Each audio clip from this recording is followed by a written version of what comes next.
Hey everyone, this is Brian Miller, one of your Associate System Medical Directors. Hey, Erin Lincoln, one of your EMS fellows. Today we're going to talk about what to do once you get that negative stroke screen for those patients with a neurologic complaint. As we all know, our stroke screens are simply just a screen, and so most of our patients are going to be negative on that, and then we got to figure out what to do with them next.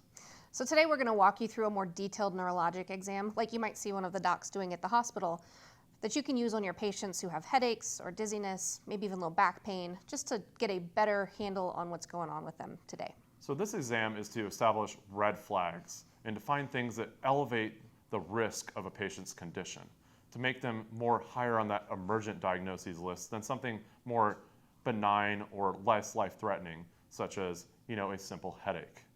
Yeah, so if you have a headache, for example, with some associated weakness or numbness, that would be a lot more concerning than just a regular old headache. Same thing is true with something like dizziness, or maybe if somebody has some numbness to one particular area of their body. This exam will help you look for other potential causes. Remember though, a negative exam doesn't rule out all those emergent conditions. This is why we still take people to the hospital and let them get evaluated. However, again, if it's positive, this can elevate those things on your list. Also, for a patient who already is positive on a stroke screen, we have gotten our screen done, and now it is time to start moving them to the hospital and getting that therapy as quickly as possible. This is for those lower acuity patients where we're trying to find something that is higher on our differential and scarier out there. All right, let's get started. Let's get started. Okay, now let's see what this exam looks like. So I have Erin here. She's complaining of a headache. I've already done a stroke screen, and her Cincinnati scale is negative. She doesn't have a facial droop, she doesn't have an arm drift, and she seems to be speaking overall pretty well to me. So I've established that she's alert on the AVPU scale, or alert, verbal, painful, or unresponsive scale, all right? And so, Ms. Erin, I'm gonna ask you a few silly questions here. What month is it? It's June. Okay, perfect. And what year is it? It's 2023. Okay, and what city and state are we in today? We are in Fort Worth, Texas. Okay, so she's alert and oriented. Can you repeat the phrase, you can't teach an old dog new tricks now? You can't teach an old dog new tricks. Perfect, okay. So we've established that she's alert and oriented and doesn't seem to be having any language or speech deficits in any way. So let's move forward now into the cranial nerve exam, or the assessment of all the motor and sensation parts of the face. So can you give me a big O smile for me? Good, all right. Can you raise your eyebrows up for me? All right. Squeeze your eyes tight like you got soap in them. All right, good. And then stick your tongue out. Perfect. So on that, I'm looking for asymmetry of the face, whether one eyebrow is lifting or not, whether one eye is not closing, or there's a facial droop in some way.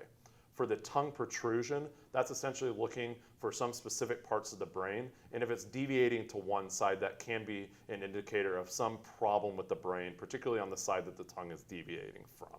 Now we're going to look at the ocular function, which is several cranial nerves all combined into one here, all right? So I'm going to check for the pupils first. Look right here at my nose. Bright light in your eye. All right, and on the other side. Good. And so here I'm looking for pupil reactivity, the size, and whether they're sluggish or not, all right? And now I'm going to do the H test, so I'm going to have you follow my finger, but don't move your head. Okay. All right, now up. Way across. Perfect, and back to the middle. Good.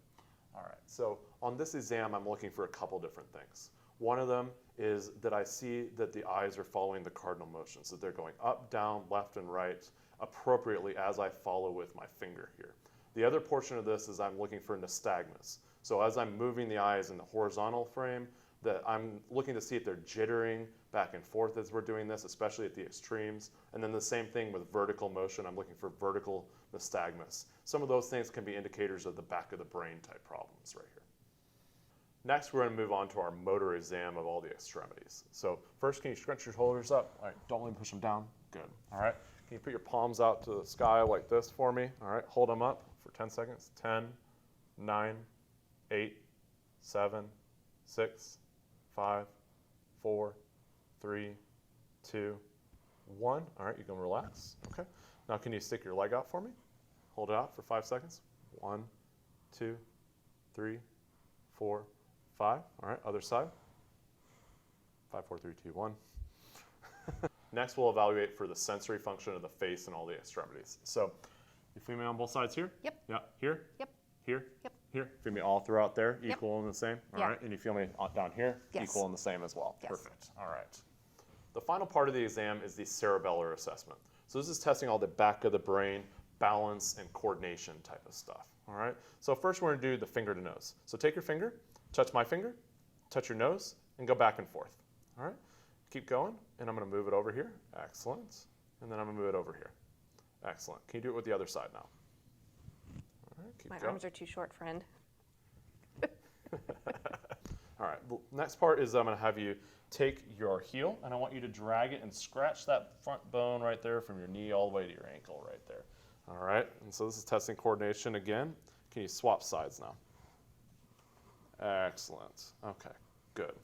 All right, and now the last part of cerebellar testing, and really an overall global assessment of your patient, is walking them. This is probably one of the most important parts of your exam that you do, is that for anybody with back pain or a headache, if they could walk before, assess where they are on their baseline, and they should be able to do exactly what they were doing with their baseline.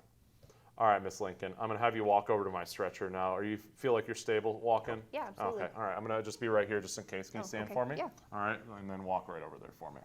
Perfect, all right, looks really good. So on that last part with gait testing, essentially what we're looking for is ataxia. And ataxia is going to be a stumbling gait. They need assistance as they're walking. They have a wide base stance, that they're stumbling. All those things that if essentially you were watching someone walk down the road and you're like, oh man, they're gonna fall over, that's something that I would be concerned about and would be a positive test for one of those things. All right.